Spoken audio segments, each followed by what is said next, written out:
ምንም አይነት ካሎሪን በውስጡ ያልያዘ ነገር ግን ለጤናችን እጅግ አስፈላጊ ከሆኑ መጠጦች ውስጥ አንዱ ውሃ ነው።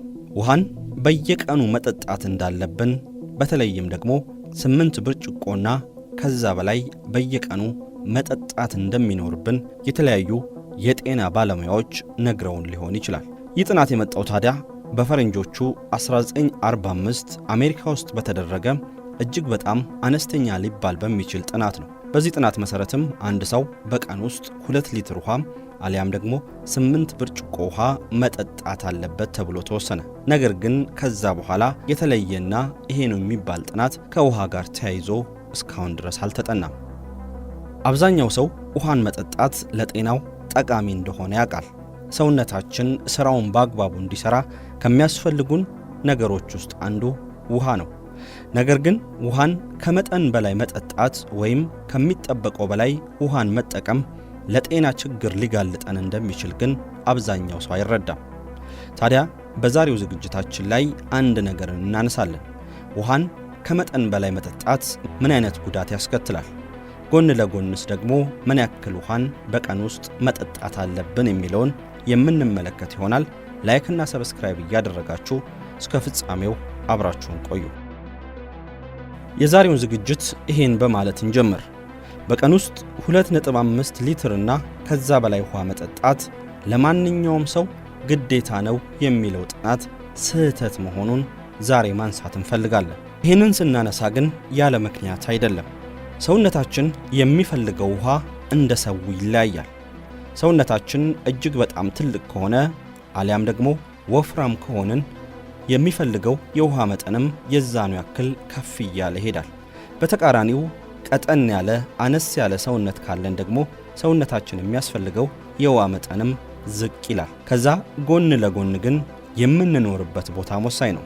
በረሃማና ከፍተኛ ሙቀት ያለበት አካባቢ ላይ የሚኖሩ ሰዎች በላብ መልክ በከፍተኛ ሁኔታ ውሃን ስለሚያስወጡ ተጨማሪ ውሃን በቀን ውስጥ ማግኘት ይኖርባቸዋል። የምንበላቸው ምግቦችም ወሳኝነት አላቸው። ጨዋማ ምግቦችን በተደጋጋሚ የምንመገብ ከሆነ ሰውነታችን ውሃን ሊያስፈልገው ይችላል። ነገር ግን ብዙም ጨው የሌለውን ነገር የምንመገብ ከሆነ ግን ሰውነታችን የሚፈልገው ውሃም የዛኑ ያክል እየቀነሰ ይሄዳል። በዚህ ምክንያት ታዲያ በ1945 አሊያም ደግሞ ከ80 ዓመታት በፊት የተደረገው ጥናት ስህተት ነው ማለት እንችላለን። እንደሚታወቀው በውሃ ውስጥ በርካታ አይነት ኤሌክትሮላይቶች አሉ።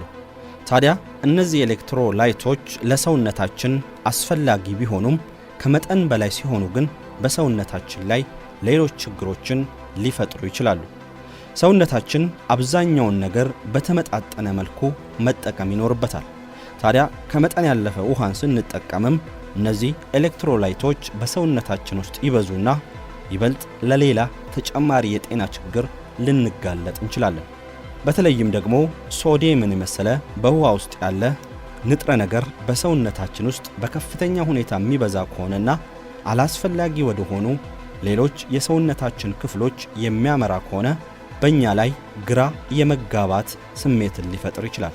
አንዳንድ ሰዎችም በከፍተኛ ሁኔታ ውሃን በመጠጣታቸው ራሳቸውን ስተው ሆስፒታል አልጋ ላይ ራሳቸውን ያገኙበት ጊዜ የተፈጠረባቸው ጊዜያቶችም አሉ። በ2005 በተደረገ ጥናት የማራቶን ሯጮች ለዚህ ችግር በተደጋጋሚ ይጋለጣሉ። ማራቶን በራሱ ከፍተኛ ጉልበትን የሚፈልግና ከሰውነታችንም በኃይለኛው ፈሳሽን የሚያስወጣ የስፖርት አይነት ነው።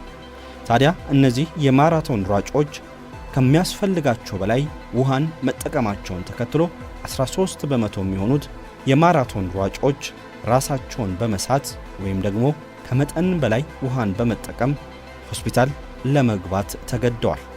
ውሃን በከፍተኛ ሁኔታ የምንጠቀም ከሆነ በኩላሊታችን ላይ ትልቅ ተጽዕኖን ይፈጥራል። ኩላሊታችን ከአቅም በላይ ውሃን መቀበል ሲጀምር ሶዲየም በሰውነታችን ውስጥ እየበዛ ሄዳል።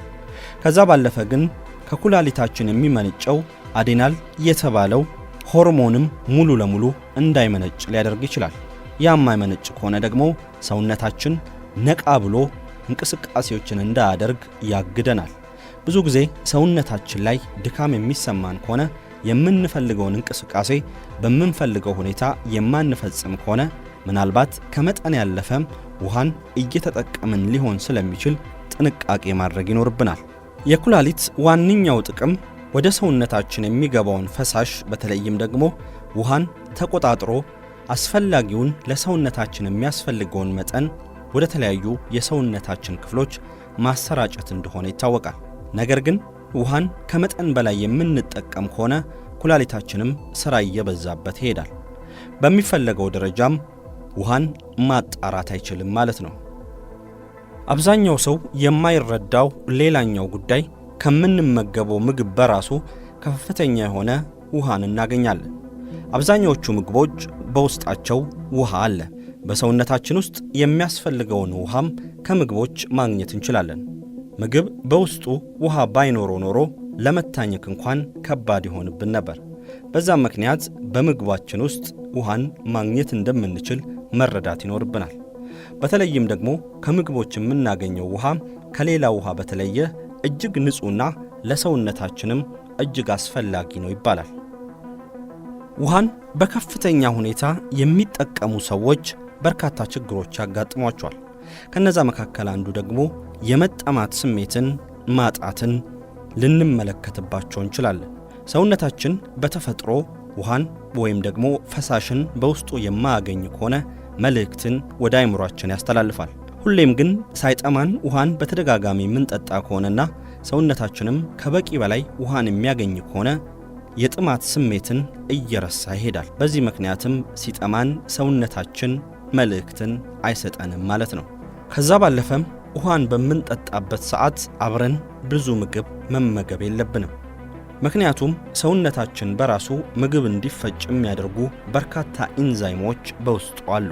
እነዚህ ኢንዛይሞች ታዲያ በሰውነታችን ውስጥ ምግብ በቀላሉ እንዲፈጭ ያደርጋሉ።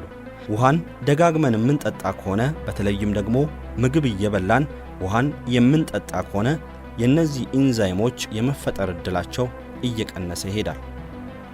ውሃ ወደ ሰውነታችን በተለይም ደግሞ ወደ አንጀታችን ምግብ በትክክለኛው መንገድ እንዳይጓዝ ሊያደርግ ስለሚችል በተቻለን መጠን ውሃን መጠጣት ያለብን ከምግብ አስቀድመን ከተወሰኑ ደቂቃዎች በፊት አሊያም ደግሞ ምግብን ከበላን ከጥቂት ደቂቃዎች በኋላ መሆን ይኖርበታል። በአጠቃላይ ግን አንድ ነገር መናገር ይቻላል።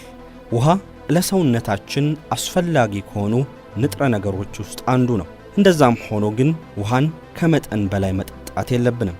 ውሃን የምንጠጣበትንም መንገድ መቆጣጠር ይኖርብናል።